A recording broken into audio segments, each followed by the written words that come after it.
Bismillahirrahmanirrahim. Assalamualaikum warahmatullahi wabarakatuh. Waalaikumsalam warahmatullahi wabarakatuh. Syederalun, jumpa lagi bersama saya Mas Rizal, wartawan Harian Serambi Indonesia dalam program wawancara khusus.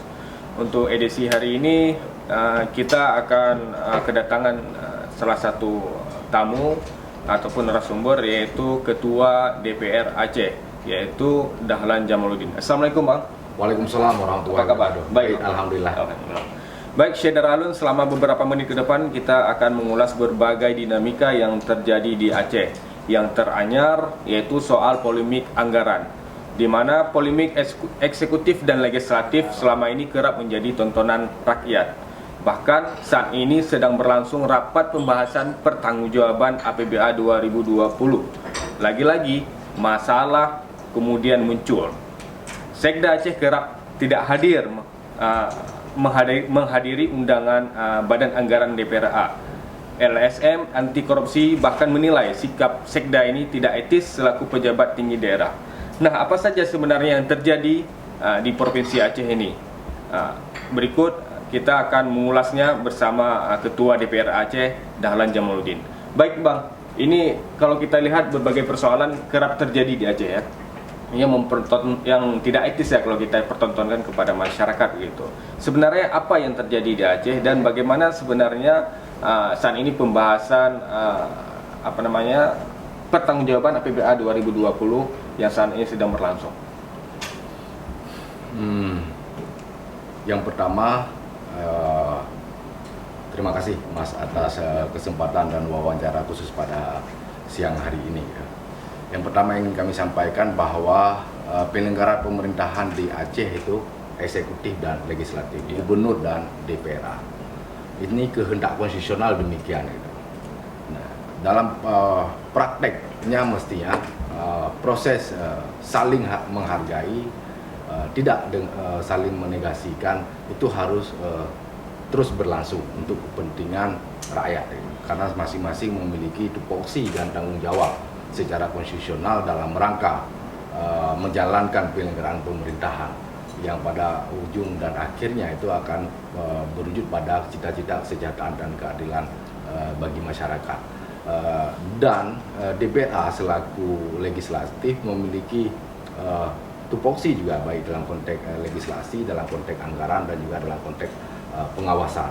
Nah, sejatinya eksekutif juga menghargai tugas dan fungsi DPR tersebut dalam rangka juga memastikan bahwa semua rencana program kebijakan, program kegiatan pembangunan itu berjalan sesuai dengan RPJMA yang merupakan regulasi sebagai kerangka pedoman di dalam menyiapkan kebijakan program kegiatan. Begitu juga dengan Rensra dan Renja. Menjadi kewajiban kemudian juga bagi DPRA memastikan bahwa semua kerangka dokumen perencanaan pembangunan yang sudah disepakati bersama sebagai wujud sebagai wujud dari visi misi sebuah pemerintahan, itu DPR juga berkewajiban untuk memastikan itu berjalan sebagaimana direncanakan. Oke. Nah, yang terjadi akhir-akhir ini, saya ingin menjelaskan konteks dulu. APBA tahun 2020. Sekarang kita sudah tahun 2021. Betul. APBA tahun 2020 itu disahkan dan ditetapkan menjadi kanun anggaran pendapatan belanja Aceh itu di September tahun 2019. Tahun 2019. Tahun 2019. Sangat cepat gitu ya. Sangat cepat sekali. Itu pertama sekali dalam sejarah penyelenggaraan pemerintahan Aceh pasca damai. Iya, betul. Anggaran ditetapkan bulan 9 bulan September tahun 2019, sehari atau 2 hari kalau nggak salah saya sebelum pelantikan anggota DPRA periode 2019-2024. Artinya apa yang ingin saya sampaikan secara politik, bahwa penetapan penganggaran APBA tahun 2020 tidak melibatkan DPRA periode 2019-2024 karena belum ditetapkan pada saat itu. Nah, dalam perjalanannya di tahun 2020 ada pandemi COVID-19. Ada pandemi COVID-19 di tahun 2020. Sehingga ada regulasi dan kebijakan baru dari pemerintah nasional terkait dengan pencegahan dan percepatan penanganan COVID-19 melalui instruksi Mendagri.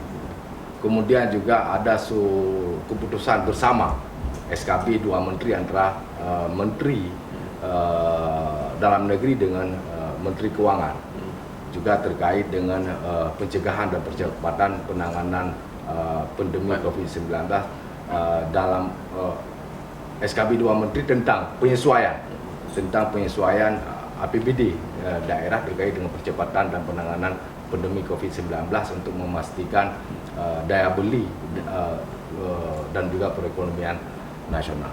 Nah, apa yang kemudian terjadi adalah DPRA dalam kapasitas dan tanggung jawabnya sesuai dengan kewenangan yang dimiliki memastikan bahwa penyesuaian APBD APBA tahun 2020 itu berjalan sesuai dengan koridor regulasi yang ada, terutama untuk pencegahan dan percepatan penanganan pandemi COVID-19, baik itu terkait dengan penanganan kesehatan, terkait dengan penanganan dampak sosial ekonomi, dan juga penanganan sosial safety net. Nah, saya ingat persis di bulan-bulan 4 di awal-awal pandemi COVID-19, selain kita menawarkan berbagai alternatif kebijakan yang harapannya itu bisa dilaksanakan oleh eksekutif dalam rangka pencegahan dan percepatan penanganan pandemi COVID-19, secara kelembagaan dalam kapasitas juga fungsi anggaran dan fungsi pengawasan, kita mengundang gubernur, TAPA dan juga SKPA di lingkungan pemerintah Aceh itu untuk mendiskusikan terkait dengan kebijakan yang dalam perjalanan kita kenal dengan kebijakan refocusing anggaran. Nah, proses itu terjadi memang di alat kelengkapan DPRA, komisi dengan mitra kerja SKPA. Tapi kita tidak mendapatkan apa-apa, karena kehadiran mitra kerja DPRA yaitu SKPA yang hadir dalam rapat kerja komisi dalam rangka mendiskusikan tentang rencana refocusing anggaran atau penyesuaian anggaran APBA tahun 2020 terkait dengan penanganan pandemi COVID-19 tidak mendapatkan sambutan dari eksekutif. Datang, hadir, duduk dengar. Padahal kita ingin memastikan bahwa ada kebijakan pengurangan pendapatan dari DAK. Ada kebijakan penyesuaian anggaran yang sudah direncanakan dalam dokumen anggaran pelaksanaan APBA tahun 2020. Nah, artinya ketika ada kebijakan pengurangan pendapatan, artinya ada sekian kebijakan program kegiatan di dalam dokumen APBA tahun 2020 itu yang harus disesuaikan karena sumber pembiayaannya sudah tidak ada lagi. Kita ingin memastikan mana program kegiatan tersebut yang akan dirasionalisasi, yang kira-kira tetap sensitif dengan regulasi, terutama dalam konteks pencegahan percepatan penanganan pandemi COVID-19, juga sensitif dalam konteks menjaga daya beli dan menjaga perekonomian Aceh, menjaga daya beli masyarakat yang terdampak. Begitu juga dengan kebijakan refocusing. Mana kebijakan program kegiatan yang sudah ada dalam dokumen APBA itu yang mau dirasionalisasi untuk memastikan bahwa ini sesuai, sensitif dengan penanganan pandemi COVID-19. Nah, diskusi itu yang berlangsung beberapa minggu itu tidak mendapatkan konklusi apapun antara DPRA dengan eksekutif. Penyebabnya? Eksekutif merasa bahwa dimungkinkan secara regulasi mereka untuk melakukan sendiri, rasionalisasi penyesuaian APBA tahun 2020 tanpa harus melibatkan DPRA. Padahal secara politik ini bicara dalam konteks etik dan moral saja, bahwa penyelenggara pemerintahan itu adalah gubernur, eksekutif dan legislatif. Walaupun dimungkinkan dalam konteks regulasi pada saat itu dimungkinkan untuk sesegera mungkin pemerintah daerah, penyelenggara pemerintahan daerah melakukan penyesuaian anggaran gitu. tapi juga tidak ada salahnya ketika bersama-sama dengan DPR sebagai sebagai representasi perwakilan rakyat, mitra strategis eksekutif, dan juga memiliki kewenangan, memiliki kewenangan anggaran dan juga pengawasan dalam konteks pelaksanaan pembangunan, dalam konteks pelaksanaan pembangunan, dan juga tidak ada larangan untuk tidak melibatkan DPR. Itu juga berlangsung di hampir semua daerah lainnya, juga bersama-sama dilakukan proses tersebut. Nah, karena proses tersebut kemudian tidak berlangsung secara bersama-sama di dalam kerangka rasionalisasi APBA tahun 2020, dan dalam perjalanannya kemudian ada banyak dinamika politik, antara eksekutif dan legislatif. Kita juga sampai mempertanyakan dengan menggunakan hak interpelasi pada saat itu, dan juga hak angket ketika kita menolak semua hasil penjelasan dari jawaban interpelasi terhadap Gubernur Aceh. Angket kemudian juga gagal karena tidak terpenuhi quorum di dalam paripurna DPR. Nah, dalam konteks penyesuaian anggaran APBA tahun 2020 pada saat itu, eksekutif secara sepihak melakukan perubahan pergub penjabaran APBA sampai dengan 4 kali. Ada pergub perubahan penjabaran APBA 1, pergub perubahan penjabaran APBA 2, 3, dan 4. Dalam rangka refocusing. Dalam rangka penyesuaian APBA terhadap APBA tahun 2020 terhadap pencegahan dan percepatan penanganan pandemi COVID-19 sekaligus dalam konteks menjaga daya beli dan ekonomi masyarakat gitu. Artinya itu sekalipun tidak dilibatkan DPR gitu. Sama sekali tidak melibatkan DPR. Nah, hasil akhirnya apa yang kita dapatkan? Hasil akhirnya apa yang kita dapatkan adalah terjadi sisa anggaran tahun 2020 yang mencapai 3,98 T, hampir mencapai 4 T. Artinya dalam konteks secara umum dapat kita lihat bahwa tidak efektif, tidak efisien perubahan penjabaran APBA karena juga tidak berbasis pada kebutuhan dan sensitivitas terkait dengan penanganan pandemi COVID-19 sekaligus menjaga daya beli masyarakat. Padahal jelas di dalam instruksi Mendagri maupun di dalam SKB 2 Menteri antara Menteri Keuangan dengan Menteri Dalam Negeri sudah ada pedomannya. Apa yang mesti harus dirasionalisasi? Berapa belanja aparatur yang harus dirasionalisasi? Belanja rutin yang harus. Berapa belanja barang jasa yang harus dirasionalisasi? Berapa belanja modal yang harus dirasionalisasi? Nah, kita tahu bersama dan sempat heboh pada saat itu ketika pada refocusing pertama, perubahan pergub penjabaran APBA 2020 pertama yang dilakukan oleh Gubernur Aceh, oleh eksekutif, hampir mencapai 3, sekian T juga, 3,5, 3,8 juga sekitar, kalau nggak salah saya lupa persisnya. Pemotongan anggaran dari SKPA kemudian dibawa ke dalam belanja tidak terduga. Yang belanja tidak terduga. Yang dalam perjalanan juga ternyata juga nggak digunakan. Nggak digunakan. Baru dikembalikan lagi, ada perubahan pergub penjabaran. Dikembalikan lagi. Ada pergub perubahan penjabaran 3 dan segala macam. Yang di dalam proses rapat-rapat yang kita lakukan dengan eksekutif, terutama dengan mitra kerja di SKPA antara komisi yang ada, ternyata kita mendapatkan tidak dilakukan secara rasional, tidak dilakukan secara betul-betul dengan memperhatikan regulasi dan kebutuhan masyarakat di tengah kondisi yang kita alami. Dan inilah yang kemudian pada saat ini ketika kemarin 2 bulan yang lalu pemerintah Aceh menyampaikan laporan keterangan pertanggungjawaban kinerja eksekutif, kinerja Gubernur Aceh tahun 2020, ada banyak sekali rekomendasi terkait dengan urusan wajib, urusan pilihan, dan urusan penunjang yang tidak sesuai dengan target yang sudah digariskan di dalam RPJM maupun juga dokumen lainnya. Nah, pada saat ini sudah sebulan lebih berlangsung ketika Gubernur Eksekutif menyampaikan rakan pertanggungjawaban APBA tahun 2020 terkait dengan pelaksanaan anggaran tahun 2020.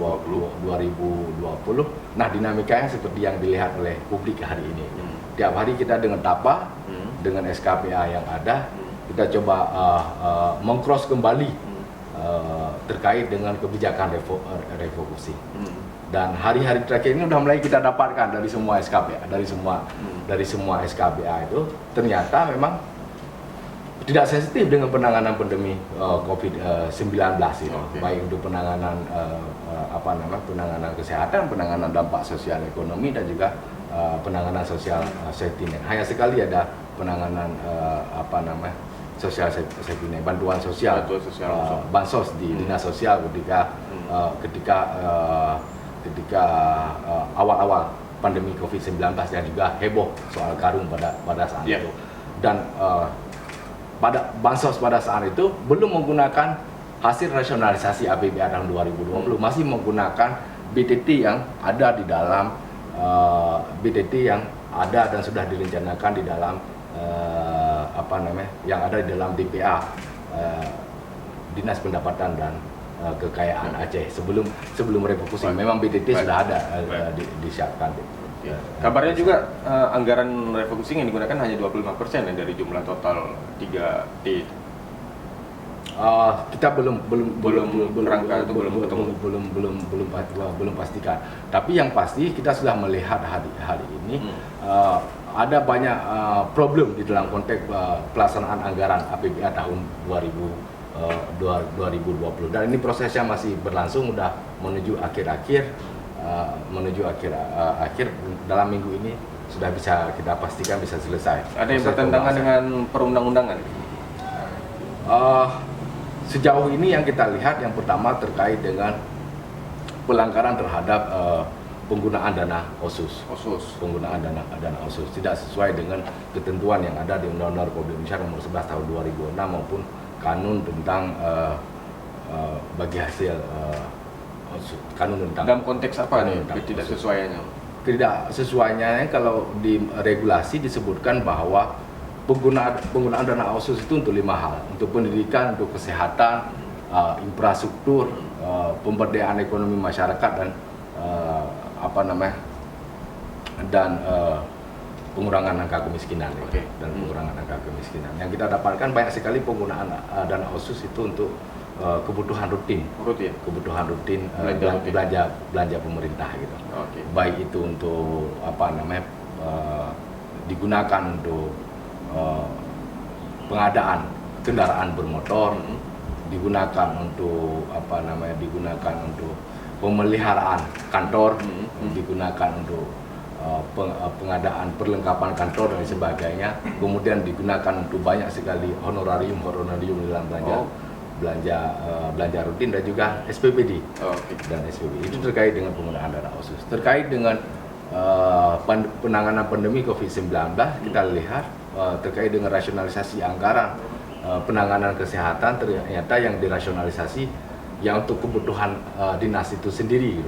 Pembelian hand sanitizer, pembelian masker, pembuatan tempat cuci tangan untuk kantor SKPA yang ada, tapi tidak dalam konteks kerangka penanganan kesehatan secara menyeluruh dalam kerangka perlindungan terhadap masyarakat Aceh. Begitu juga penanganan dampak sosial ekonomi yang sebenarnya di dalam SKB 2 Menteri juga dimungkinkan, misalnya untuk pembangunan infrastruktur, untuk memperbanyak kegiatan-kegiatan yang bersifat padat karya, swakelola dengan masyarakat untuk kita menjaga daya beli masyarakat. Tapi itu juga tidak dilakukan. Apakah ini menjadi salah satu temuan BPK?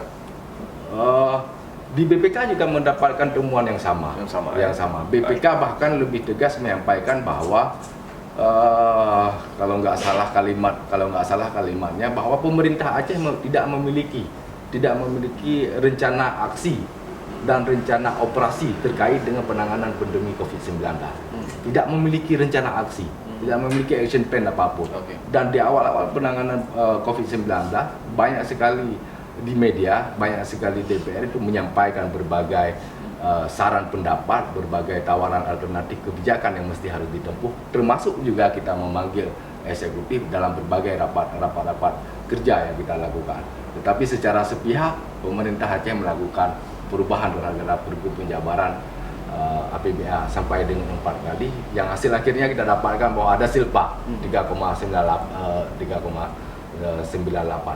Banyak sekali anggaran yang tidak terserap untuk terutama untuk belanja publik, tetapi semuanya terserap terkait dengan belanja aparatur, terkait dengan belanja rutin. Hampir kita pastikan dari proses pembahasan pertanggungjawaban APBA yang sedang kita lakukan pada saat ini, hampir 100% semua terserap yang terkait dengan belanja rutin itu. Padahal di dalam regulasi terkait terutama SKB 2 Menteri jelas dipastikan bahwa ada banyak hal yang mesti harus dirasionalisasi terkait dengan belanja rutin, sampai dengan pemeliharaan kendaraan bermotor juga mestinya dirasionalisasi gitu, agar anggarannya bisa dialihkan untuk penanganan pencegahan dan percepatan penanganan pandemi COVID-19. Baik Ketua, dalam beberapa tahun belakangan ini kita selalu dihadiahi predikat Aceh sebagai provinsi yang termiskin di Sumatera gitu. Apakah ini ada implikasi, ada kaitannya dengan pengelolaan anggaran kemudian juga berdampak pada kemiskinan gitu? Pastinya demikian, pastinya demikian. Karena memang kalau kita melihat perekonomian Aceh secara umum, kita hanya ditopang oleh belanja pemerintah, oleh APBD, APBA dan juga APBK kabupaten kota. Tidak ada sektor swasta yang hidup. Nah, ketika belanja pemerintah itu tidak sensitif dengan kebutuhan rakyat, tidak sensitif dengan kebutuhan pembangunan, tidak sensitif dengan kebutuhan pembangunan, tentu akan berdampak sangat signifikan, terutama dalam konteks pengurangan angka kemiskinan. Belum lagi ketika kita lihat bahwa kebijakan program kegiatan yang disusun oleh pemerintah memang tidak berorientasi untuk menjawab berbagai persoalan pembangunan yang dihadapi oleh masyarakat kita. Base-nya lebih kepada base project gitu. Yang penting ada kegiatan, outputnya ada pelaksanaan kegiatannya, tapi tidak sensitif terhadap dampak, terhadap outcome dari sebuah kebijakan program kegiatan pembangunan tersebut. Dan itu bisa kita lihat di dalam dokumen pelaksanaan APBA. Gitu. Jadi semuanya tidak menjawab persoalan yang terjadi di masyarakat gitu ya. Sehingga wajar kalau dikatakan Aceh miskin. Wajar?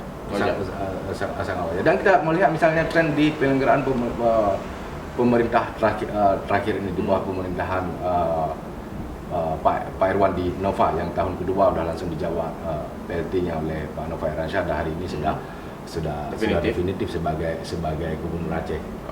Terlepas bahwa ada pandemi COVID-19 di tahun 2020, angka kemiskinannya nggak turun sama sekali. Bahkan di tahun 2020 ini menjelang 2021 di akhirnya malah naik. Controlling dari DPR bagaimana? Kita sudah mengingatkan dalam banyak kesempatan, dalam banyak rapat, dalam banyak pertemuan, di dalam mekanisme rapat-rapat kerja yang dilakukan oleh DPRA dengan eksekutif, agar patuh terutama dengan dokumen perencanaan yang sudah disusun, terutama RPJM sebagai pedoman bersama rencana pembangunan jangka menengah yang merupakan regulasi kanun yang disepakati bersama antara eksekutif dan legislatif. Di sana ada arah kebijakan, ada target tahunan yang harus dipenuhi, kerangka kerja terkait dengan semua bidang,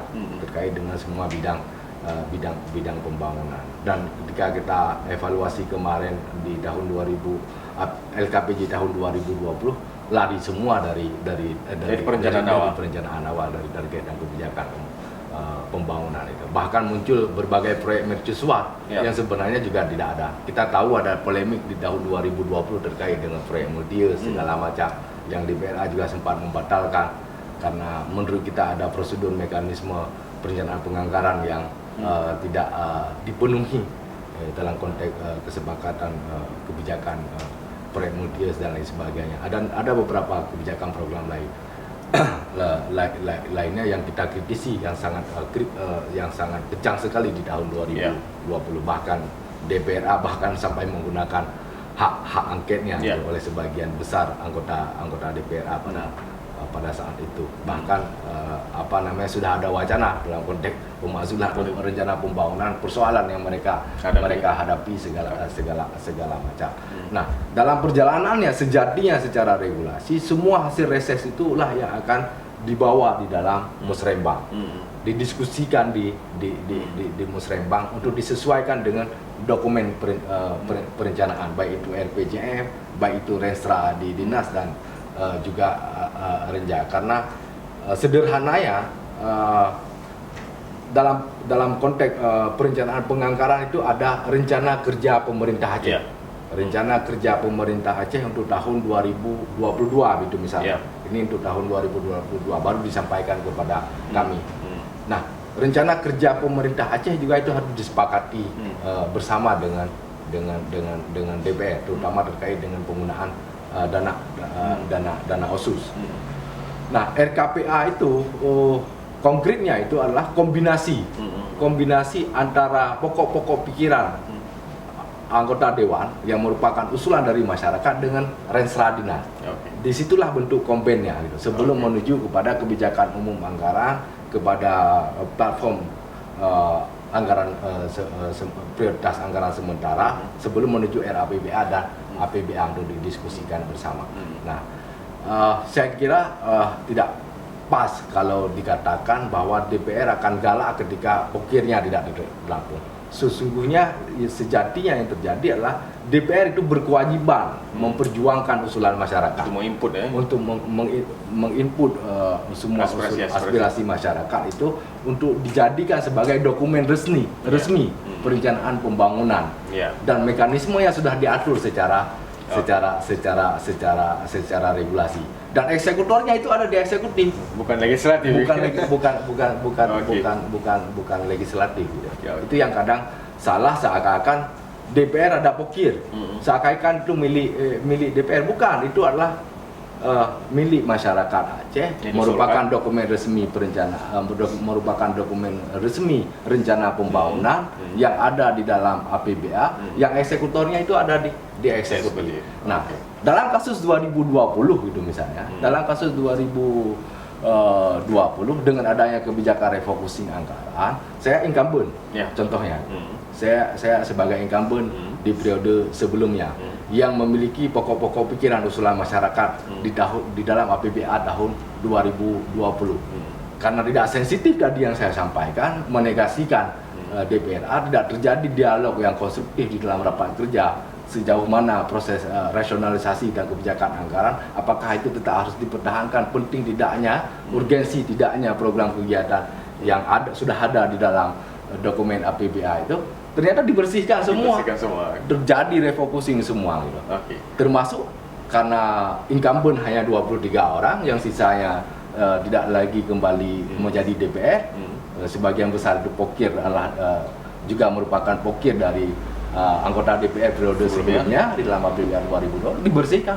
Saya sebagai anggota DPR, sebagai yang juga sudah dilantik dan menjabat sebagai ketua DPR, tidak memiliki pokir satu kegiatan pun di dalam anggaran APBA tahun 2020 karena dibersihkan semua. Saya nggak tahu apa tendensinya, apa maksudnya, sehingga sebagai politisi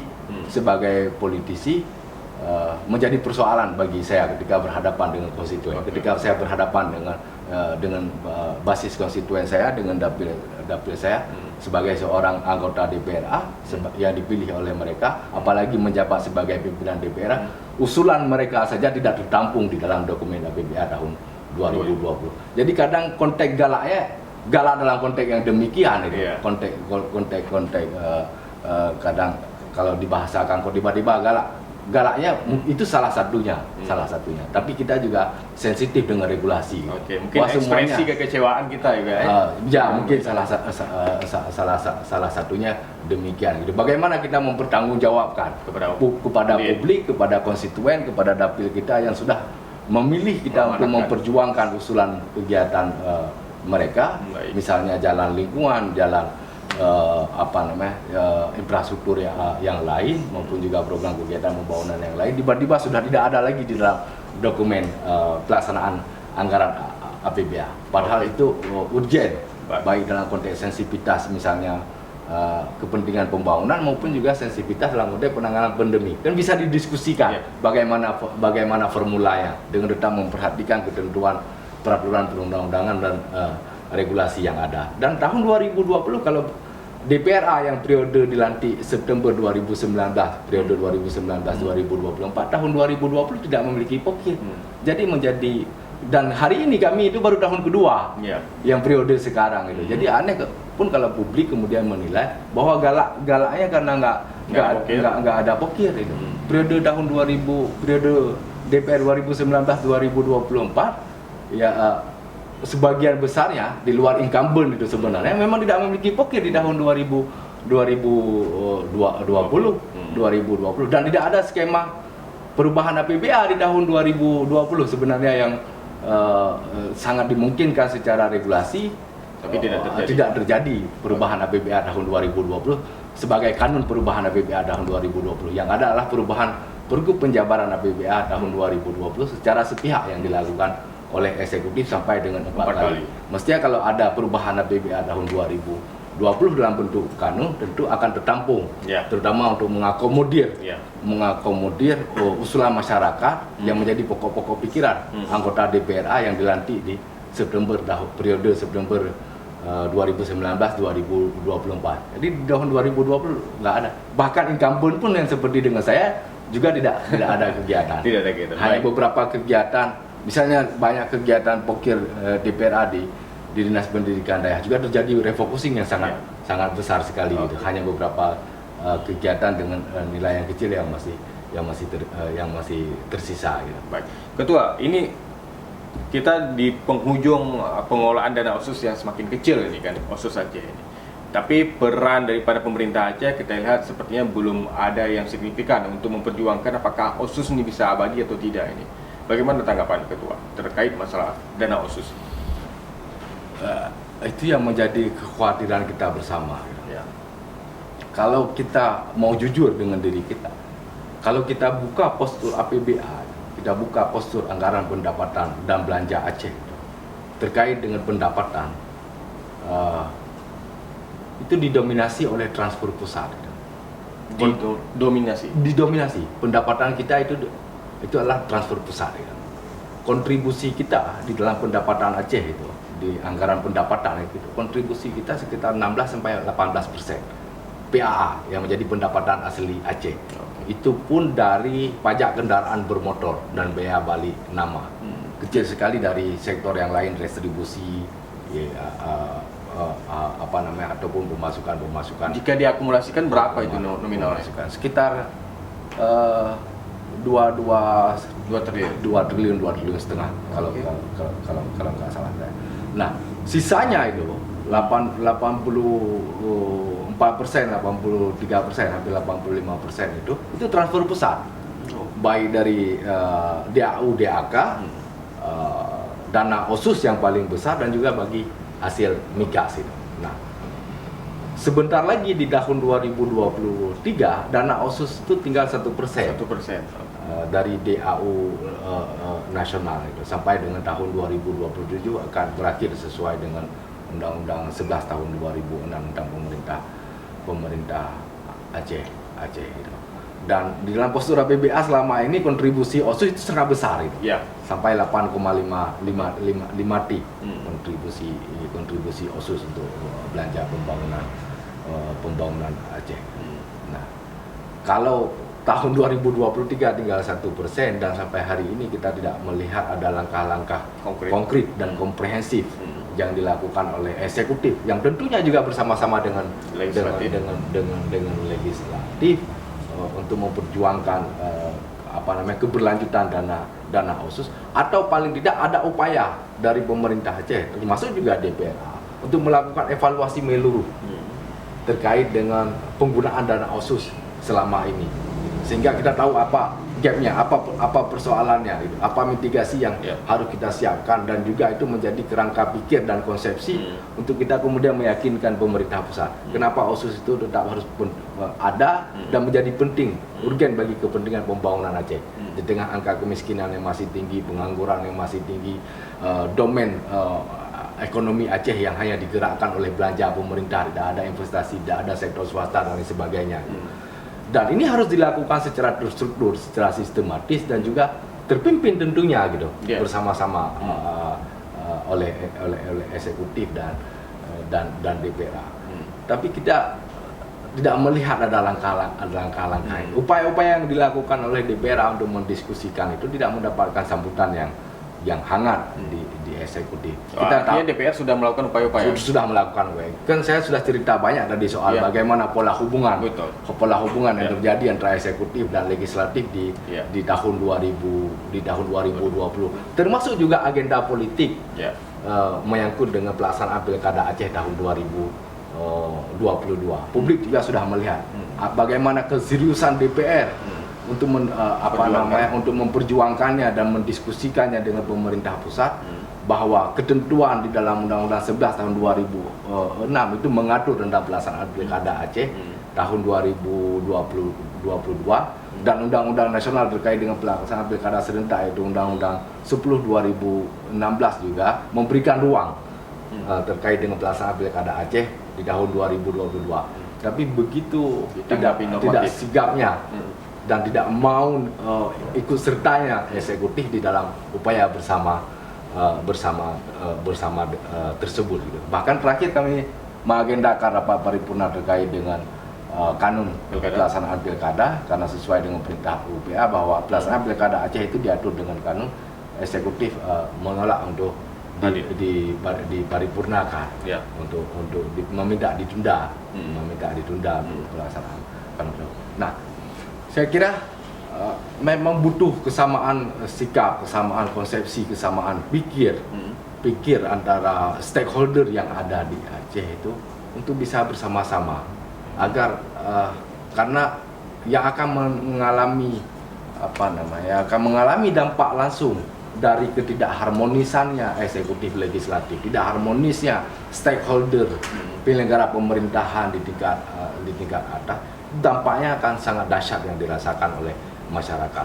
Hak masyarakat untuk mendapatkan layanan pemerintah, hak masyarakat untuk mendapatkan layanan dari penyelenggara pemerintahan, terutama layanan pembangunan dan juga berbagai layanan yang lainnya, itu menjadi terabaikan hanya karena ketidakharmonisan dan ketidaksamaan sikap konsepsi yang terjadi di level atas, di level penyelenggara pemerintahan.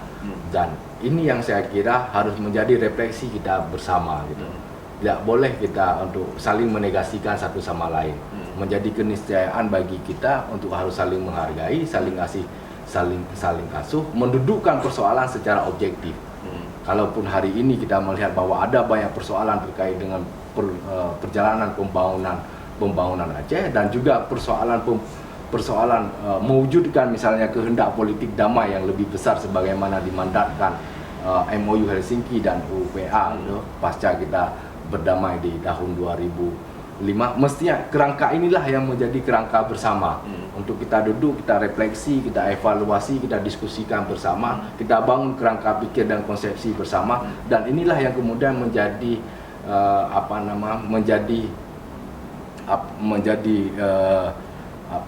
agenda, menjadi platform kita juga untuk mendiskusikan dengan pemerintah pusat terkait ini maunya kami, ini kehendak rakyat Aceh, ini kehendak pemerintahan di Aceh, ini persoalan pembangunan yang hari ini kami alami, kami butuh percepatan ini, kami butuh percepatan itu, kami butuh dukungan dan sokongan ini dan itu segala macam, dan itu harus secara bersama-sama dilakukan oleh stakeholder elit yang ada gitu, baik yang hari ini diberikan amanah sebagai penyelenggara pemerintahan misalnya eksekutif dengan legislatif, begitu juga dengan Forkopimda yang lain, begitu juga dengan stakeholder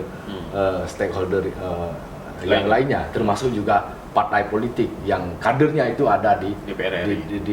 di DPR Aceh maupun juga di DPR RI. Gitu. Oke, artinya sama ini peluang ataupun kesempatan masih terbuka lebar ya untuk memikirkan bagaimana OSUS itu, nasib OSUS itu ke depan. Sangat terbuka lebar hasil diskusi kita dengan teman-teman di DPR RI, dengan Banleg DPR RI dan beberapa fraksi di DPR RI. Yang pertama, UUPA juga dimasukkan di dalam prolegnas tahun 2019-2024. Ya. Pertanyaannya kemudian apa yang mau kita revisi terkait dengan Undang-Undang 11 2006. Misalnya ada hal terkait dengan ketidaksesuaian UUPA dengan kehendak politik perdamaian butir-butir MOU Helsinki, itu satu hal. Misalnya dalam konteks yang pragmatis gitu, misalnya ada kondisi di mana mulai 2023 setelah 2020 OSUS kita berkurang jadi 1%. Kemudian di tahun 2027 berakhir. Nah, dalam kasus Papua gitu misalnya, dengan revisi undang-undang OSUS baru mereka malah ditambah OSUSnya menjadi 2,5% dan lebih panjang lagi waktunya. Ruang itu selalu terbuka secara politik, nggak ada ruang yang tidak terbuka. Yang paling penting adalah kesamaan sikap, kesamaan konsepsi, dan secara bersama-sama bergandeng tangan untuk memperjuangkannya gitu. Oke. Kalau kondisi sekarang dengan uang yang begitu melimpah tapi juga kita miskin, apalagi kalau tidak ada OSUS nanti. Apalagi kalau tidak ada. Sangat mengerikan ya. Tapi belum terlambat. Kita belum terlambat untuk harus memikirkan itu.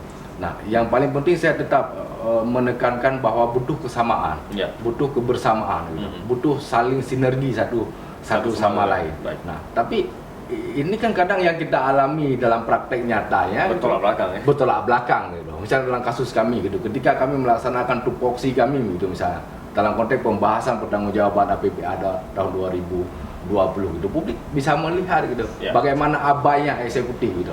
Terutama TAPA gitu yang hari ini dipimpin oleh saudara Dr. Dakwalah gitu untuk datang aja menemani SKPA sebagaimana undangan yang kami sampaikan kepada gubernur, dan jadwalnya sudah jauh-jauh hari sudah kita sampaikan, kan akan memilih agenda-agenda yang lain gitu.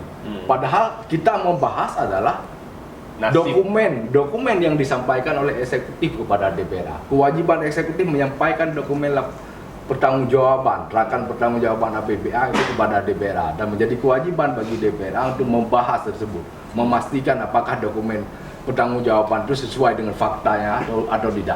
Ada nggak ketidaksesuaian dengan peraturan perundang-undangan dan hal-hal lainnya. Sesuai nggak dengan target yang sudah digariskan dalam rencana kebijakan pembangunan. Menjadi kewajiban eksekutif untuk mempertanggungjawabkan itu gitu.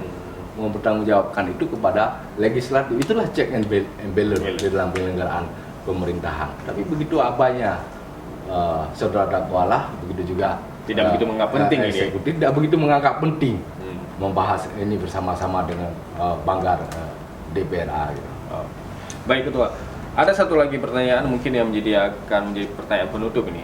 Ini terkait masalah pernyataan Ketua Dahlan yang menyangkut dengan pengibaran bendera bintang bulan yang kalau nggak salah saya masih tahun 2020 di Sigli dulu pernah di satu tempat Ketua mengatakan akan berkibar bendera bintang bulan pada 15 Agustus 2021. Sekarang sudah masuk Agustus. Apakah benar ini? Ini untuk mengklarifikasi ataupun untuk mempertegaskan apakah benar pernyataan itu pernah disampaikan atau bagaimana narasinya sebenarnya? Konteksnya pada saat itu acara ulang tahun 15 tahun perdamaian Aceh. Ya. Saya hadir di dalam acara peringatan 15 tahun perdamaian Aceh di Pidijaya. Di Pidijaya, di kantor Dewan Perwakilan Aceh. Ada pertanyaan-pertanyaan kepada saudara Bupati pada saat itu sebagai ketua DPW PA, ketua DPW PA terkait dengan berbagai regulasi implementasi dari MOU dan Undang-Undang 11, termasuk pertanyaan dari saudara Idris kalau nggak salah pada saat itu wartawan seram di Indonesia terkait dengan bendera pengibaran bendera bagaimana terkait dengan implementasi pelaksanaan kanun bendera dan himne. Nah, karena saya ada di samping, kemudian pertanyaannya juga ditujukan bagaimana menurut DPR dalam kapasitasnya akan terus memperjuangkan kanun tersebut itu untuk implementatif sampai ada proses dialog, untuk mendapatkan titik temu antara pemerintah Aceh dengan pemerintah pusat, karena ini persoalannya adalah persoalan politis gitu. Masih ada barrier politik yang sangat besar sekali terkait dengan pelaksanaan kanun bendera dan himne Aceh. Ini soal sensitivitas politik dan barrier politik yang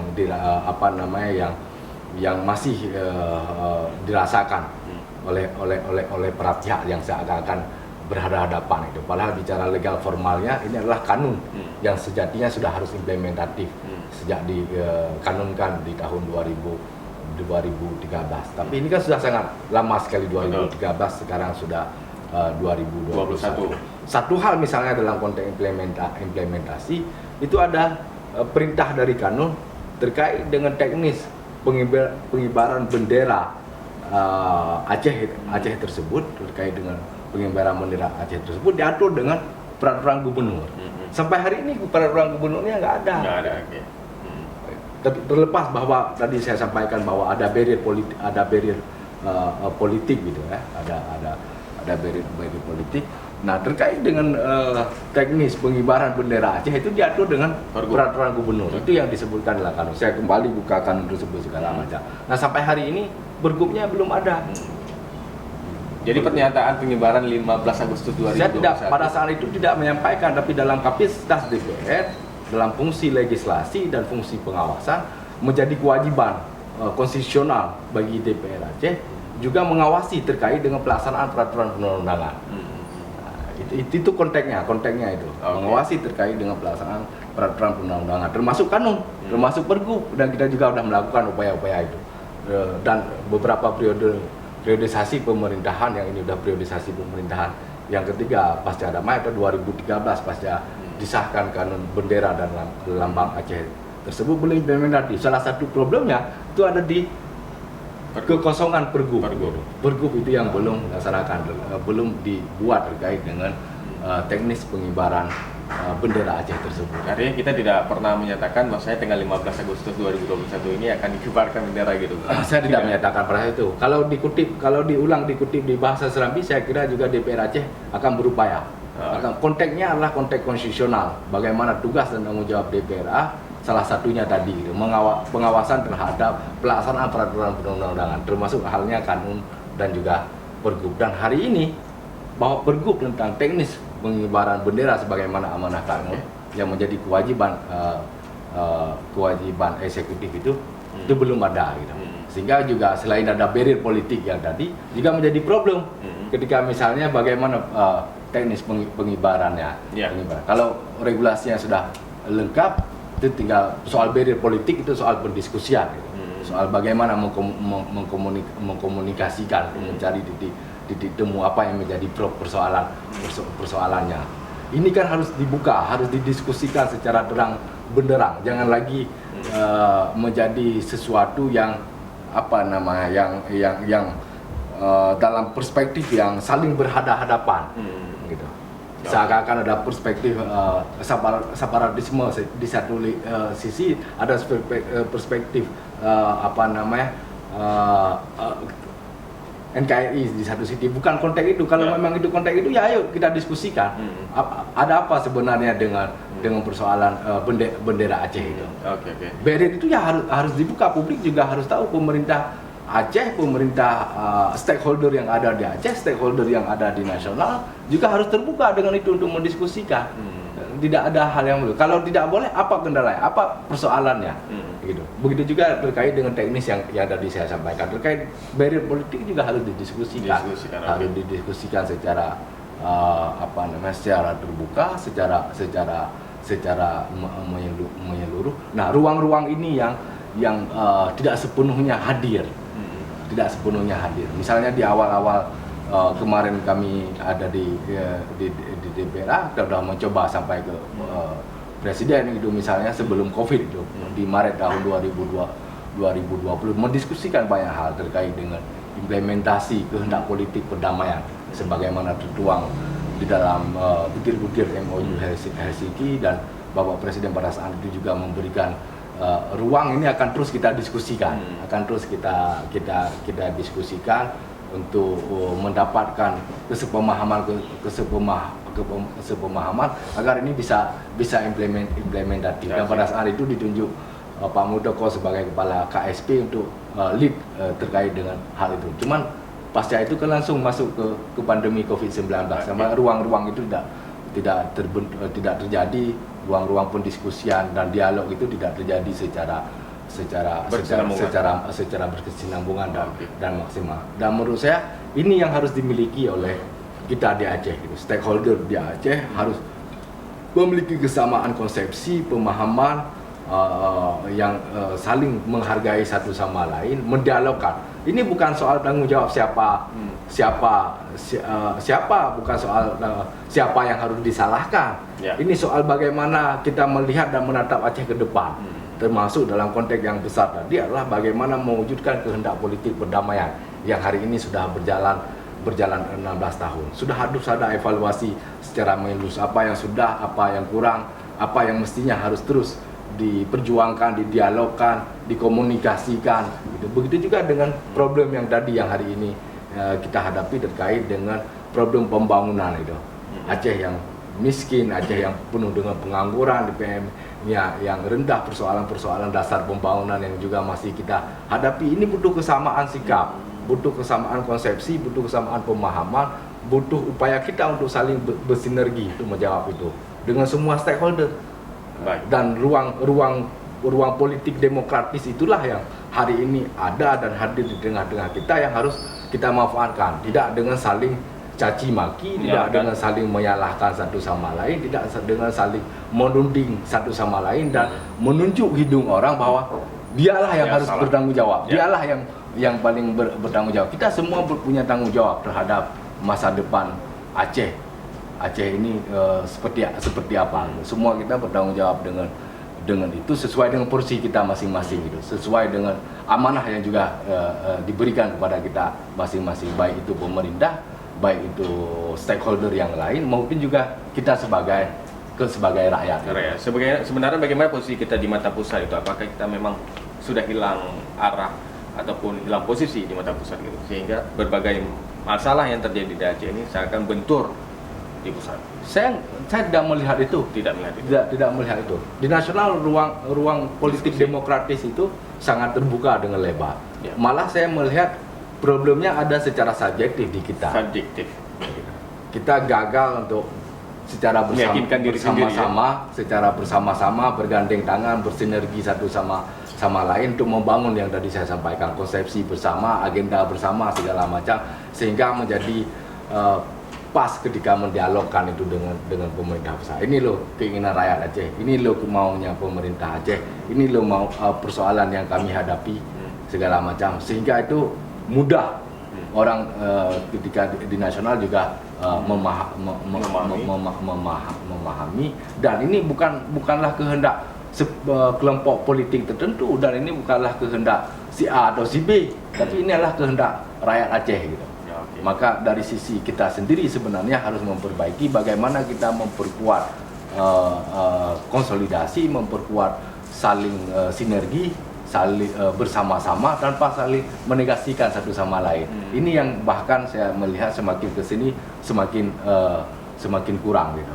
Baik itu kita sebagai stakeholder penyelenggara pemerintahan, ada Forkopimda juga, ada kampus, ada media, gitu kan, ada partai politik, ada masyarakat sipil. Nah, ini yang mestinya berkolaborasi satu sama lain, bersinergi untuk membangun kerangka bersama, agenda bersama, bagaimana Aceh yang kita inginkan, Aceh yang kita impikan. Begitu juga dalam konteks apa yang kurang dari kita selama ini dalam proses perjalanan kita. Nah, kalau ini mampu kita bangun secara bersama-sama dengan saling menghargai satu sama lain, dengan saling merangkul satu sama lain dan bersinergi, itu akan menjadi mudah semuanya gitu. Baik. Oke, Ketua. Tidak terasa memang Ketua sudah 1 jam lebih kita berdiskusi mengenai kondisi Aceh sebenarnya. Sebelum kita menutup, ada harapan yang ingin disampaikan? Silakan. Kembali itu tadi harapan saya gitu. Ini misalnya perjalanan perdamaian yang sudah 16 tahun, kepemimpinan politik pemerintahan baik di eksekutif dan juga legislatif yang sudah tahun ketiga pasca damai, bahwa ada kehendak besar kita untuk menatap Aceh yang lebih baik, yang lebih baik itu sesuai dengan kehendak politik perdamaian maupun juga adalah upaya kita mewujudkan cita-cita kesejahteraan dan keadilan bagi rakyat Aceh. Nah, sejatinya gitu, mari kita tanggalkan perbedaan gitu. Mari kita tinggalkan perbedaan untuk saling menuding satu sama lain, saling menegasikan hidung orang lain bahwa dialah yang paling bertanggung jawab, kelompok inilah yang paling bertanggung jawab. Tidak, kita rakyat Aceh secara keseluruhan, semua kelompok, semua stakeholder mari saling bersinergi, menyatukan sikap, menyatukan pandangan terhadap apa masalah yang sedang kita hadapi gitu. Bagaimana menyelesaikan persoalan tersebut dan juga apa maunya kita terhadap masa depan Aceh ini yang akan kita wariskan kepada generasi kita di masa depan. Mari kita bergandeng tangan gitu. Tidak ada bahwa ketika misalnya DPR itu kritis, ketika DPR itu melakukan kerja-kerja pengawasannya itu tidak suka berarti kepada eksekutif. Tidak, itu konteksnya gitu. Tapi DPR juga sedang menjalankan amanah dan tanggung jawabnya sesuai dengan secara tupoksi yang diberikan secara konstitusional. Baik, terima kasih Ketua atas kesempatan dan kesediaan waktunya. Baik, Syederalun, sudah 1 jam lebih kita melakukan diskusi panjang lebar dengan Ketua DPRA Dahlan Jamaluddin terkait kondisi Aceh yang sebenarnya. Mudah-mudahan apa yang kita inginkan, apa yang kita cita-citakan bisa tergapai, terwujud kemudian hari sehingga Aceh bisa menjadi benar-benar menjadi Aceh hebat gitu. Ya, amin. Sehingga Aceh bisa makmur kemudian hari. Baik, Syederalun, demikianlah program wawancara khusus edisi hari ini. Saya Mas Rizal, wartawan harian Serambi Indonesia, undur diri. Assalamualaikum warahmatullahi wabarakatuh. Terima kasih. Assalamualaikum warahmatullahi wabarakatuh.